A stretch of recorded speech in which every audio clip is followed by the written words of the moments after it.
Yo, ako si Sayo at maligayang pagdating sa channel ko.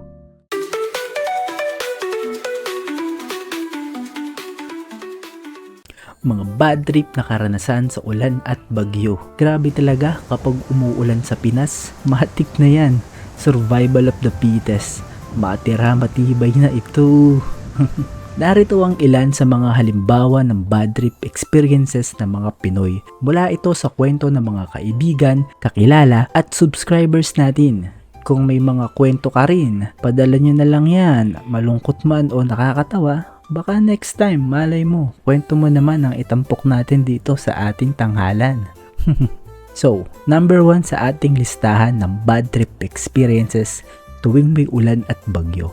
College life. Nung student pa tayo, akala natin sapat na ang payong. Minsan pa nga, walang dalang payong kasi tiwala lang sa panahon. Yan ang motto natin. Pero paglabas mo ng dorm o bahay, boom!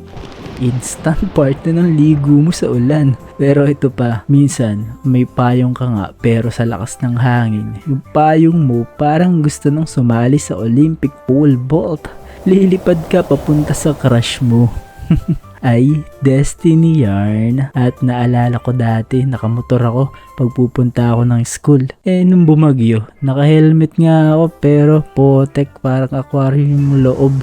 Puro tubig, zero visibility na. Muntik ko na mayata mabangga yung sarili kong multo. At eto pa kamo, pinakamasakit kapag lahat ng school sa area suspended na ang klase. Tapos yung school mo, wala pa ring announcement, walang balak. Grabe, kala mo waterproof talaga tayo eh. Kapag nagkasipon naman, sasabihin pa ng admin at ng prof mo, hala, ang hina mo naman, asin ka ba? Ano ba yan? Baguhin na natin yan. Empleyado serye. Nung graduate na ako, nagtrabaho ako malapit sa Green Hills. Nakatira ako nun sa condo ng tropa ko sa Quezon Ave. Sabi nila, hindi daw bumabaha dun. Pero wow, nung bumagyo, hindi nga baha. Pero grabe yung ragasan ng tubig. Parang lumusong ka sa Enchanted River. No choice ka talaga kundi maligo sa ulan. Lusong pa sa baha. Malala. Pagdating ko sa office, para akong contestant ng Survivor of Metro Manila. Walang work from home pa noon kaya kahit may basang pusa, carry lang. Tapos yung office mate mo biglang magsasabing, "Uy, wala ka bang plano mag-swimming mamaya? Parang galing ka na sa pool eh. Di ka nag-aya ah?" Lecheng yan. Sila kaya ang lumusong sa baha. Ang susunod naman sa ating listahan ay ang pinaka-classic sa lahat, ang Commute Chronicles. Ito na ata ang pinaka-common na experience natin kapag umuulan. Yung nag-commute ka sa jeep o bus habang malakas ang ulan, pagsakay mo, amoy basang labahan sa loob.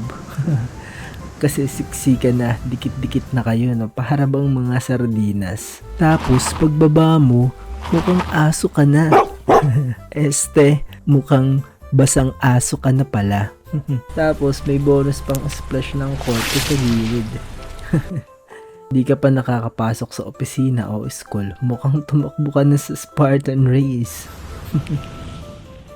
Ang huli sa ating listahan ng mga bad trip moments tuwing may ulan or may bagyo ay ang dasal ng mga estudyante. Siyempre walang tatalo dito. Ito ang collective prayer ng mga estudyante eh. Sana walang pasok bukas. Sana walang pasok. Sana signal number 3. Sana signal number 3. Then biglang maririnig sa radyo o television, "Class suspension is hereby declared by the National Typhoon Security and Exchange. Good night." Boom! Yehey! Gala na to mga Mary Cakes. Biglang ganun sa group chat eh. Potek na yan. Kala natin walang bagyo, no? Parang di tayo lili pa rin. Ang saya-saya natin.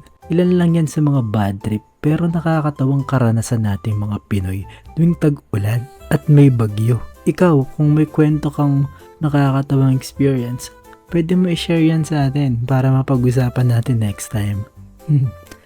Thank you for watching. Yun lang. Please subscribe. お願いします。